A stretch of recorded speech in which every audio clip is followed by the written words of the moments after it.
Hi friends, நம்ம MG பிரிண்டில் photo print எடுக்கும்போது சில பேருக்கு வந்து கரெக்டாக வரலன்னு சொல்கிறீங்க.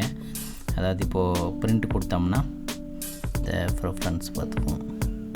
பிரிண்ட்டு நீங்கள் எப்போவுமே வந்து இப்போ பிரிண்ட் கொடுக்குறதுக்கு முன்னாடி இந்த பிரிண்ட் ப்ரிவியூன்ற ஆப்ஷனை வந்து செலக்ட் பண்ணிட்டு தான் கொடுங்க. இப்போது பிரிண்ட் கொடுக்கும்போது நமக்கு பார்த்தீங்கன்னா ப்ரிவியூவில் இங்கே பார்த்தீங்கன்னா இந்த கீழே உள்ள ஃபோட்டோஸ் வந்து இங்கே கட் ஆகுது. கரெக்டுங்களா? இந்த கட் ஆகிறது வந்து நமக்கு வராமல் இருக்கிறதுக்கு அதை அட்ஜஸ்ட்மெண்ட் பண்ணணும்.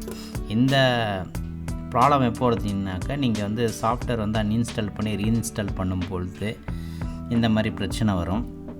ஸோ இங்கே அளவு இருக்கிறது இல்லைங்களா, இந்த அளவு மாற்றும் போது அந்த ப்ராப்ளத்தை நம்ம கிளியர் பண்ணிக்கலாம். இங்கே லெஃப்ட் மார்ஜின் வந்து 10ன்னு வச்சுருங்க. செகண்ட் வந்து டாப் மார்ஜினும் 10ன்னு, டாப் மார்ஜினு 0.5ன்னு வைங்க.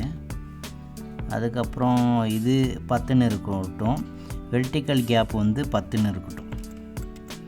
டிஃபால்ட்டாக இந்த அளவு இருந்தால் உங்களுக்கு கரெக்டாக வரும். இது எப்சன் கேனான் பிரிண்டருக்கெல்லாம் இந்த அளவுலேயே கரெக்டாக வரும். பிரதர் பிரிண்டர் இருக்கும்போது மட்டும்தான் இந்த அளவு வந்து உங்களுக்கு எந்த அளவுக்கு வேணுமோ அந்த மாதிரி நீங்கள் செலக்ட் பண்ணிக்கோங்க. இப்போ பாருங்கள், நான் பிரிண்ட்டுன்னு கொடுக்குறேன். பிரிண்ட் கொடுத்துட்டு ப்ரிஃபரன்ஸில் 4x6 இங்கே லேண்ட்ஸ்கேப்னு இருக்கணும்.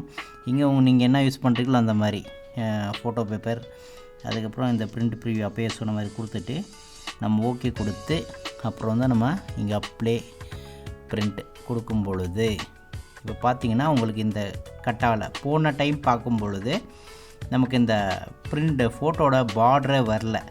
இதில் பார்த்திங்கன்னா ஃபோட்டோட பார்டர் நமக்கு வந்துருக்குது.